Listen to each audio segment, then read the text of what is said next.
Buenos días, ¿cómo están? Espero que todos estén bien. Estamos en esta mañana reunidas para hablar un poco sobre la investigación educativa y el paradigma cualitativo y cuantitativo. Tenemos en esta mañana invitada a la profesora Magíster de la Universidad de Yacambú, la profesora Darlene Villarreal, que nos va a ayudar en la disertación de este tema. Gracias, profesora Iris, por la invitación. Bueno, hablando un poquito sobre el libro de María Paz Andín, que habla sobre el método cualitativo y cuantitativo. Tenemos una definición. Sabemos que los paradigmas o los métodos cualitativo y cuantitativo, en especial el cualitativo, nos ayuda en educación a buscar algunas respuestas consistentes, resultados positivos en temas de investigación para hacer mejor la labor que como docentes y profesores tenemos en nuestras manos. Con respecto a esto, es un método bastante utilizado, el cualitativo, según Kuhn, que es el que utiliza la profesora, la autora, nos dice que este método es un tipo de actividad profesional organizada con el control de los resultados. O sea, se utiliza profesionalmente para buscar resultados teniendo un control sobre ellos. El método cualitativo ha venido siendo cuestionado porque es muy subjetivo. Sí, es una cuestión que nosotros investigamos, nosotros como historiadores, investigamos dentro del campo propio de la historia, y pues tenemos que utilizar la entrevista, la observación, interpretar biografías, historias de vida, y por eso es subjetivo y bastante cuestionado por la contraparte, que es el cuantitativo en cuanto a los resultados que podemos obtener. La profesora Darlene Villarreal, ¿qué tiene que decir a todo este tema? Bueno, hablar de lo cualitativo siempre va a ser señalado, ¿no? Porque justamente es conocer esas percepciones que tienen los sujetos. Algo que pasa dentro de la investigación educativa es que hay muchos elementos que existen socioeducativos, que nacen o emergen de una circunstancia específica. Podríamos hablar de efectos que ocurrían en pandemia, pospandemia, y que ahora, viviendo una realidad distinta donde hay un efecto social significativo, pues también. Entonces, claro, siempre va a ser señalada, pero una de las cosas que tiene fortaleza, no el área o el enfoque cualitativo dentro de la historia, tiene que ver porque justamente la historia es que sostiene la teoría perceptiva en el tiempo o los fenómenos que ocurren en el tiempo. Los efectos o el enfoque cuantitativo lo que hace es extraer. ¿Qué esperamos nosotros del enfoque cuantitativo? Que se mida o que se perciba la teoría de la misma manera. Se cierra por completo la posibilidad de una nueva característica, que solo después en el tiempo que los expertos lo que hacen es incluirla o profundizar la teoría, pero realmente para efectos históricos el enfoque cualitativo es necesario. Claro, porque, por ejemplo, hay una parte que trata la autora, Paz Andín, sobre lo biográfico narrativo o narrativo biográfico. Nosotros vamos a hablar de un contexto histórico, y lógicamente tenemos que entrevistar, tenemos que buscar documentos oficiales donde estén palabras, criterios de los personajes que estuvieron en ese momento allí.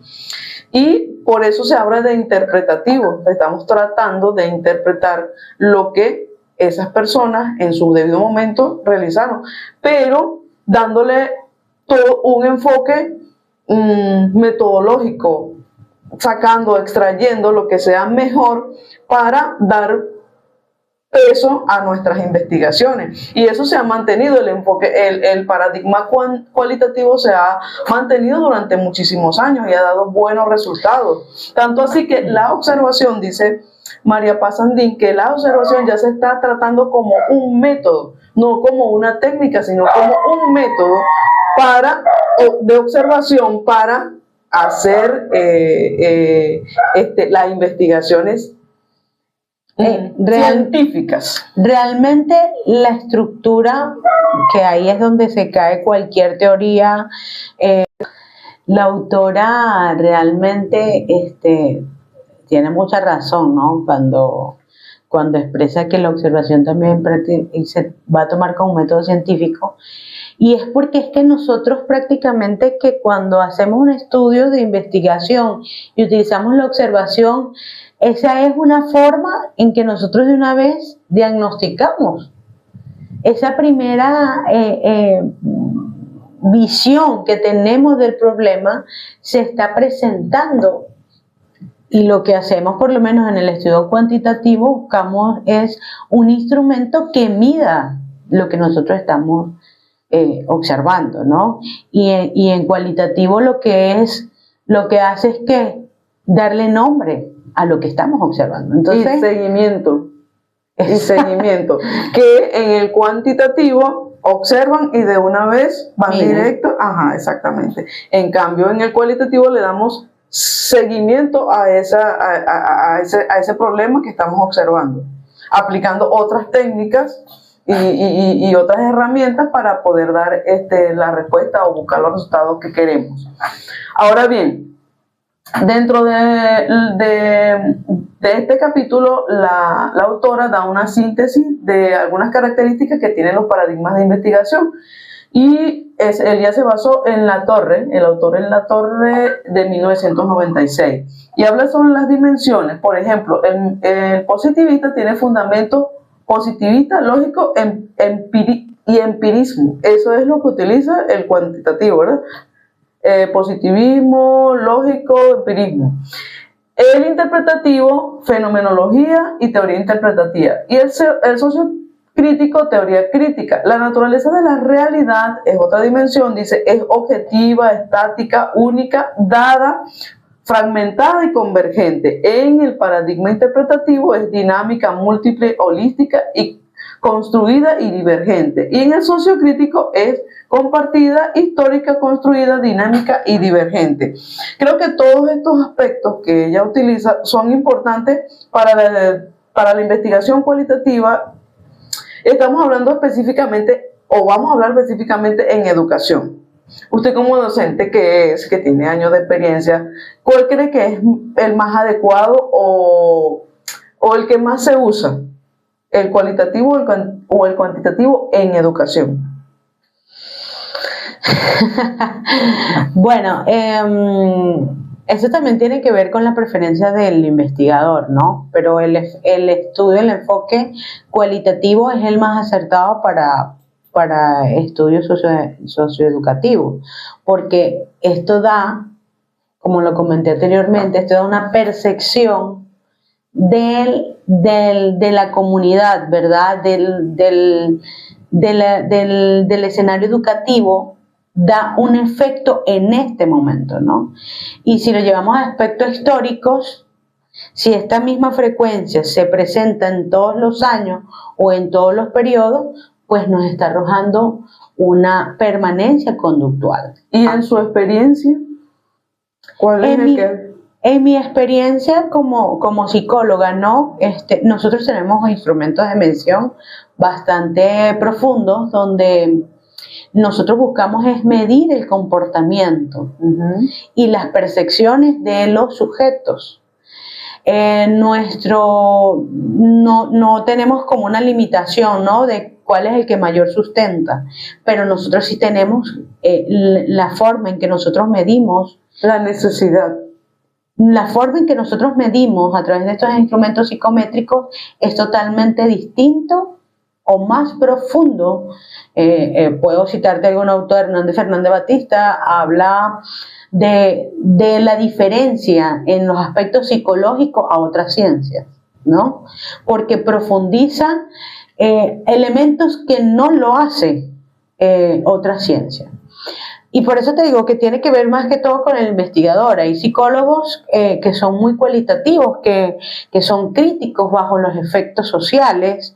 Y bueno, también la psicología social pues te permite evaluar muchos otros elementos. Pero en aspectos más clínicos, organizacionales, el efecto cuantitativo es lo que predomina. Pero no quiere decir que en educación utilicemos solo cualitativo. Hay que dejar claro, muy claro eso. No se utiliza solo el método cualitativo, se utiliza el método cuantitativo también.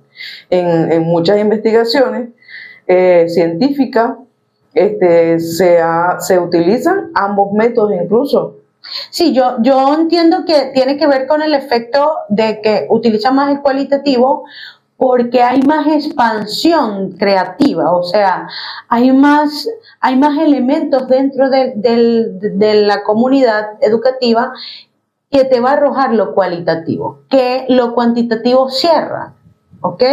Lo cuantitativo, cuando tú vas a medir cuantitativamente hablando, te cierra una variable. Si se presenta otro dentro del mismo fenómeno, el investigador se quedó con la variable. Exacto. De medición. Ahora, la historia, no, la historia le da paso o abre un sinfín de variables que puede ser evaluado o crear una propia variable, una variable diversa.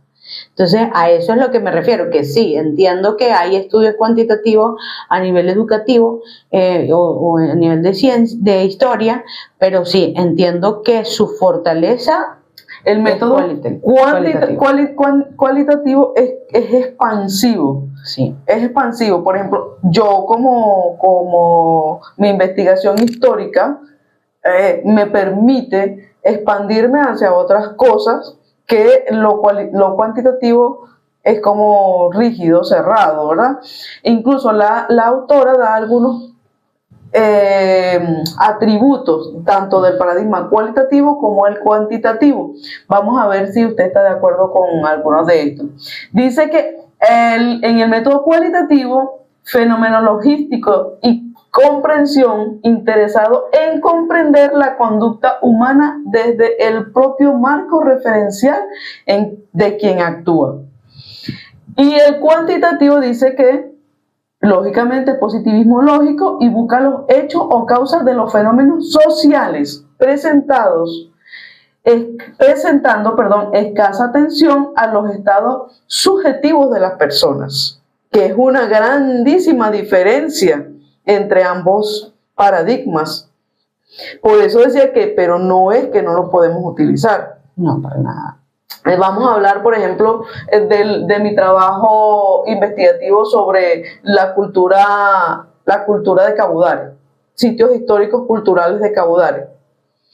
Lógicamente, yo tengo que hablar con personas que conozcan o que hayan vivido aquí durante mucho tiempo y que conozcan ciertos sitios históricos que yo no conozco. Totalmente. ¿Qué haría el método cuantitativo? Bueno, en este caso específico. Bueno, podría, una de las cosas, ¿no? Que tú te estás evaluando el patrimonio, ¿no?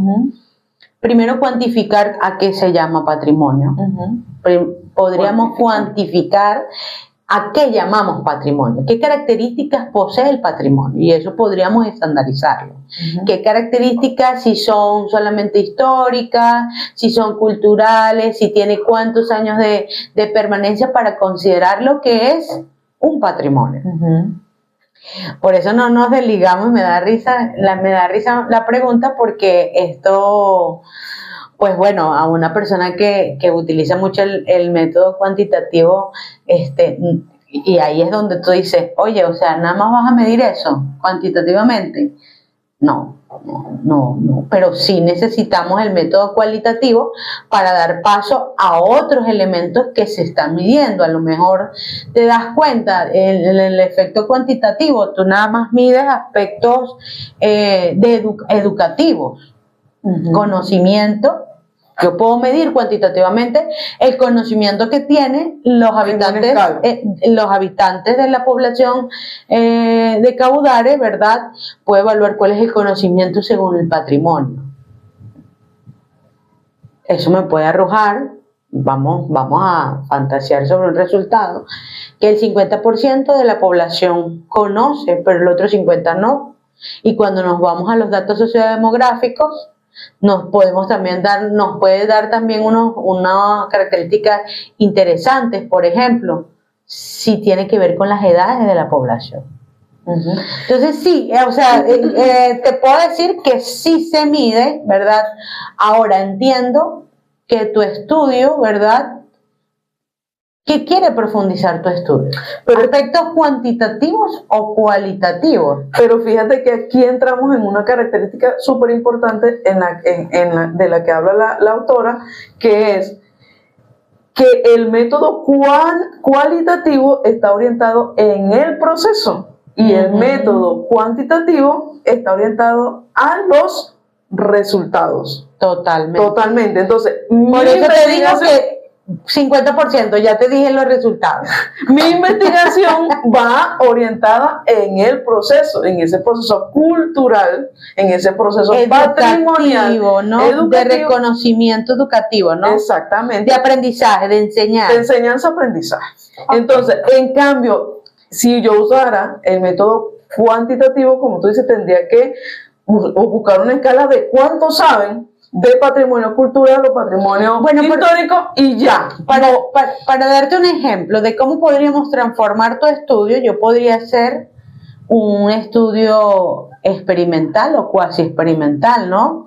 Donde yo decido que tomar la muestra, cuando tú iniciaste tu investigación a través de la observación, levanto, ¿verdad?, el conocimiento que tiene la población sobre el patrimonio cultural de Caudare, ¿verdad? Y luego de tu proceso, ¿verdad?, que lo llamas el acompañamiento del proceso, luego yo podría aplicar un post, a ver si puedo comparar la primera muestra con la segunda muestra, la otra. Y si se logró realmente. Exactamente. Fíjate interesante que da el vuelco, que da del mismo trabajo sí. Otra mirada, otra visión de las cosas. Entonces, esto es lo importante, lo enriquecedor que tienen ambos métodos para la investigación educativa y la investigación científica en general. Ahora, para ir concluyendo, la autora al final de este capítulo habla sobre la integración. ¿Qué piensa? Hicimos como la introducción. ¿Qué piensa sobre la integración de estos dos métodos en una investigación científica? Bueno, realmente cuando hablamos de investigación educativa, ¿no?, que es lo que habla la autora, ambos son dos herramientas esenciales para poder profundizar lo que necesitamos estudiar, como lo hicimos ahorita pragmáticamente en el ejemplo que usamos. Si utilizamos, y también creo que también debilita la investigación educativa, debilita si no hay una fortaleza cuantitativa, ¿no? Porque creo que van de la mano y como lo conversábamos en ejemplo, va a profundizar. Si utilizamos dos métodos, va a profundizar nuestra teoría, va a profundizar lo que queremos medir. Entonces, tienen que estar aliados. Siempre necesitamos estar aliados para poder dar una profundidad a lo que estamos investigando. Y también para darle desde la historia un antes y un después, o sea, que no quedó elementos fuera de lo investigado. En el aire. Sí, sino darle justamente, si cualitativamente te dio resultados, ¿verdad? Y luego, ¿verdad? Lo haces cuantitativamente a través de los resultados, pues debe haber una similitud. Exacto. La autora utiliza tres características específicas de la combinación de estos métodos. Habla de complementación, lo que usted acaba de decir, se complementa. Puede existir una triangulación en toda la investigación y una combinación de ambos. Entonces, muchas personas, según lo que leí de la autora, dice que muchas personas les gusta utilizar ambos métodos en una investigación para darle esa profundización que pueden conseguir con ambos métodos. Yo quiero terminar diciendo una de las frases que conseguí en este libro que me gustó mucho, que es que nosotros, yo como parte de una investigación histórica y como mi profesión de docente e historiadora, dice que nosotros los seres humanos somos básicamente habladores. Nos gusta hablar, nos gusta decir. Entonces, eso es muy importante para nosotros como historiadores, encontrar esas personas que les gusta decir lo que ha vivido, dar sus experiencias, contarlas, hablarlas, hacerlas ver. Me parece genial. Usted desde su punto de vista cuantitativo, ¿qué nos puede decir para terminar? Bueno, estamos haciendo lo que acabas de decir, hablar, expresar lo que sentimos en un momento, ¿no? Puede que cambie en unos años y hay otra fortaleza, pero ambos métodos no están aislados y eso no están en guerra, son complementos, son apoyo, es sustento. Y bueno, respetando los elementos científicos. Hay una de las cosas que a veces también cuando estamos en el campo de investigación, cuántas veces nosotros como investigadores estamos fuera del problema, pero a veces estamos internos en él. Entonces no podemos olvidar. Hay cierta subjetividad allí. No, cuando estamos dentro, totalmente hay una subjetividad y hay que utilizar esa investigación cualitativa porque nosotros somos parte del problema. Y esa es una realidad. Del proceso. Y del proceso, totalmente. Somos, solamente cuando estamos ajenos a eso es que los podemos observar objetivamente. Entonces, no, para mí, respeto totalmente el método cualitativo, respeto como práctica, siempre utilizo el método cuantitativo, pero los dos son aliados, los dos nos dan cercanía, los dos nos dan resultados de distintas formas, pero nos dan uno en el proceso y otro en los resultados. Pero nos da realmente lo que necesitamos lograr, que es interpretar nuestra investigación educativa, que es lo que queremos. Que es lo que queremos. Bueno, muchas gracias. No, gracias a ti por la invitación. Por acompañarnos en este pequeño podcast y esperamos que sea de un gran, beneficio informativo para otros. Claro que sí.